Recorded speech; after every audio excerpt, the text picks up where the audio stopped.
I realized I hadn't posted any new weekly updates in a couple weeks, and so like last week or earlier this week I posted like 4 of them. So anybody who needs to attend or look at the previous discussions needs to. Oh my gosh, messed up my collar while client calendar, but that's anybody who has missed any of the last couple updates. I have officially posted them, so I think they're in the right order. If they're not, I apologize. Anyways, so last week we talked a little bit about like returning back to school, and we had a kind of more casual conversation. And this week I want to make a quick and dirty event or video that's going to go over what conversation topics people should be having right now, because you have 4 months. The countdown has started, people. Yeah. If you need to cue the final countdown, if you need to put on your own music, whatever it is. There you go. That's my music, man. We're coming up on 4th quarter, and man, has this year been a crap fest. It's been a fun year when like every month people are trying to figure out like, okay, what's going to happen today? What's this month going to be known for? Killer hornets, viruses, active volcanoes in Yellowstone. We don't know. Yep. So everybody's kind of, some people have kind of given up on the year. I know at Virtual C with Humanize IT, we have pretty much just thrown our annual goals in the trash can. Yep, that was it. Because that's just the crap fest of the year. And if I haven't made the joke on this podcast or on this community update yet, I take full responsibility for the global pandemic, as I started a global company and thought, hey, somewhere the economy will be good. Yeah, somewhere. So my karma affects the entire world. That's the size of my ego. Anyways, you all have me to blame. And if anybody says, why do we have this COVID? Well, there's this guy, Adam Walter, in Lincoln, Nebraska, and he kind of like washing your car. That's why it rains. Yeah. I started a global company, and that's why we got a global pandemic. So anyways, I figured there was a coin flip between that and a new internet war. So what we have now, though, is we have an economy where some people are getting more confident. Some people have their EIDLs are running out, and they're trying to figure out how do I finish the rest of the year strong? Yeah. And the conversations you need to be having right now are actually pretty simple. So if you're not doing lessons learned, do a lessons learned. I have all the information you need out there to do a lessons learned. Mm-hmm. Use your quarterly strategic QBR to build a lessons learned, and go out and have one, make some money. Ask them what went well, what could go better, and what can we do today? Yep. And you ask those 3 questions, you're going to make money. You're going to line up projects for the next 6 months. Maybe they can't afford anything this year. Get those projects on that project schedule for next year. Yes, you use that project roadmap. That project roadmap can be I won't go off on my tangent on it, but just reiterate the fact that project roadmap, that one little widget, bring that up in your engagement. Just use it as a tool in the conversation. You don't have to, even if you don't go into any other aspects of what you have in the report or don't have in the report, zero in to the project roadmap and use that as a tool. Right? And it will allow you to put things out there on the calendar and set those expectations of, okay, we've identified this as something that you guys need to do, and this is the time frame that we're going to do it. And that's all you need to do, and do that across all of your clients. And what you'll find is you'll have a long list of projects to get working on, and you'll see, obviously we can't fix this entirely, but you'll see some of these spikes in your project work going up and down and just yo-yoing back and forth. And once we get all that stuff on the project roadmap, then at least you have a tool to begin managing that workload, managing that revenue as well, so that you can get a little bit more stabilized approach on your business with that. So use those project roadmaps. Yeah, and that's what a lot of, I think, technology people forget is that my clients don't have money. Yes, they do. They still have enough money right now. Yeah. And project roadmaps solve that problem. Sure, your client can't spend $100,000 today. Can they spend $100,000 over the next 3 years? Maybe your client can't even spend $10,000 today. Can they spend $10,000 over the next 12 months? Yep. So this is how you win over these projects.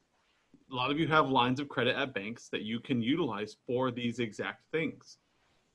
Your client needs to know that you can do these things, that you can get them the answers they need today in a budget that works for them. You say, hey, if we do these 6 projects, it's going to make you successful as a business, or it's going to help augment your success. And they say, well, we can't afford that right now. I'm like, we'll tell you what, we'll do this over 3 years. We'll do project 1 this year, we'll do project 2 next year, and so on and so forth. What you're doing here, and the core of this is a podcast that's coming up soon, and it's all about making your client the hero. So those of you who are listening to our podcast, who are avid listeners, we actually have quite a few out there right now.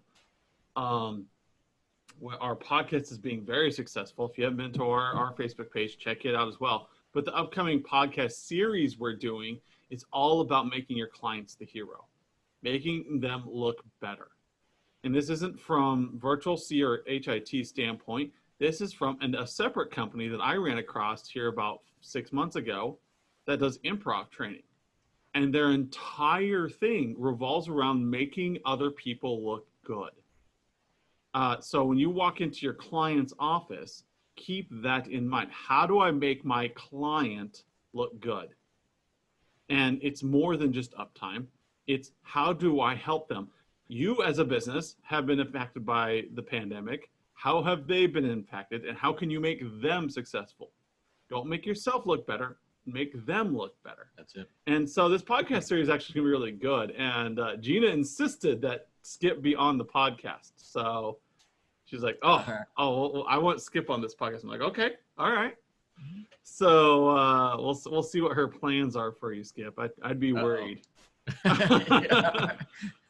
But yeah, so for those of you listening to the podcast, the upcoming series, probably in about 3 episodes, will be an improv expert by Second City, who's going to talk through how to have these conversations about how to dynamically respond to people and have a great win. And it's not about your win, it's about your clients winning. It's about you making them look better through simple conversation topics. And that's what I wanted to hammer home today without getting into big details, is make your client the hero of their story. I think Danish and I have a video out there about the whole Luke Skywalker. Make the client the story. Be the Obi-Wan. Be the Yoda to your client. Help them become the hero of the story. Yep. And in that way, they're going to look to you. They're going to take your advice, and they're going to see you more as a mentor, about a business partner. And if you take that mentality in there, then you're going to start winning projects. Anything to add to that, Skip? No, that sounds really good. When you come down to it, again, it's about making our clients successful. You guys have heard me talk many times about, what technology does for your customers. And that success is really what drives us. So I remember, back to my old technical days, we'd do some big giant upgrade. And old days old to you? Yes. So we would, and one of the things that popped to mind is some Catalyst switch upgrades. Okay. So Catalyst. That's right. Here we go. I'm going more model numbers, man. We pulled out the Catalyst 5500 chassis. And we put those. And we put in the 6500 chassis. Okay. So, and of course it's, just more and more and more. It's really cool. Well, what we were left with was these 5500 chassis. And I mean, they're still incredibly powerful. I mean, we needed the 6500s because we needed to drive gigabit for our engineers and our geosciences teams. All right. So, but I mean, for so many other people, the 5500s were still working great. But anyway, so we do this major upgrade, pull it all out, and then sitting in there in my workshop area are these stacks of Catalyst 5500s. and they're awesome. I mean, I knew and was really good at the old Cat OS, okay, as opposed to some of the newer stuff. All right, and so I could get in there and make those things do, really cool stuff. But my whole point of this is those were really cool when we were using them, but when I pulled them out and set them on the shop floor, they just they didn't do anything anymore. And that's really, I mean, when you boil it down to some of our technical roots and all, when technology really does cool stuff, when it does cool stuff for your clients, that's what we really like it and enjoy too. So focus on this. Focus on making technology successful for your clients, making them the heroes, really focusing on the outcomes from their side. You may do great things, right? You may have uptime that no one else can do. You may do upgrades that, would astound the engineers that created it, and what you're able to accomplish. At the end of the day, you're just going to have to get flexible and pat yourself on the back and move on with that, because your goal needs to be, about making your clients look good and move on. And that was a podcast we had. It was the unseen worker. You are the unseen worker. You should be an unseen worker. However, what you want is that perceived value that people hammer you on all the time. How do you increase your perceived value? These questions are how you perceive value. 1, what went well? 2, what didn't go well? 3, what can we do today? And the object of those 3 questions needs to be, how do I make my client look good?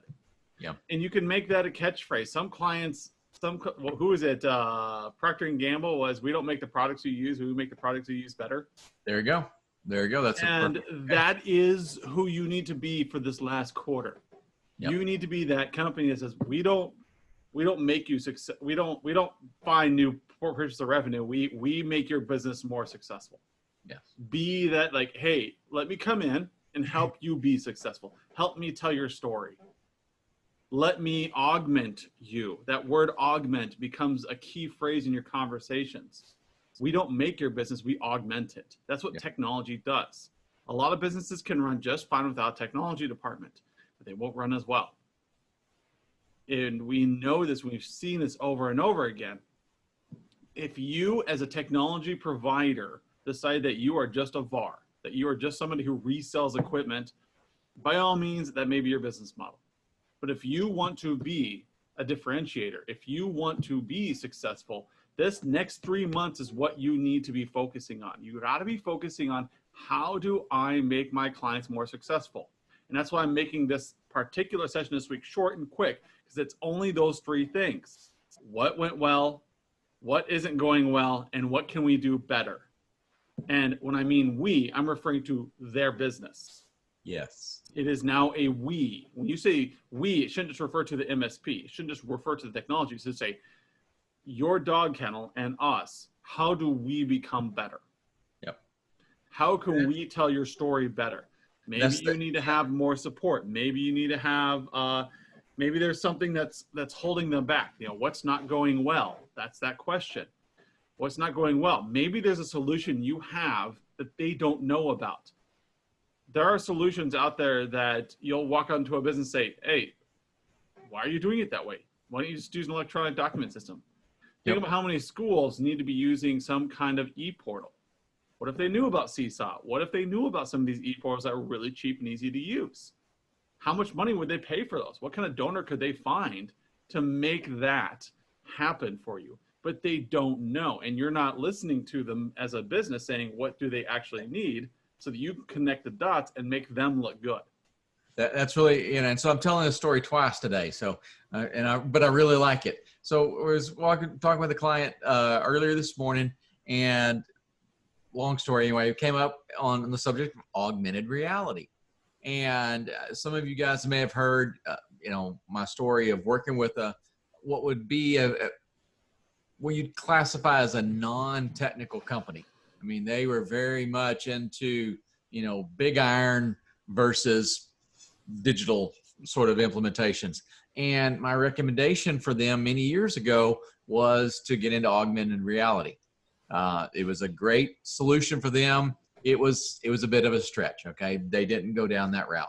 I feel somewhat vindicated. There's a Microsoft commercial for HoloLens out there now that is about 95% of the vision that I had for these guys. I mean, it was Microsoft just kind of came in and picked my brain, I guess, on that one while I wasn't paying attention, because they made a really cool video that matched that. So, but I throw this example as augmented reality out because it's kind of a odd, it's a way out there thing, and I understand.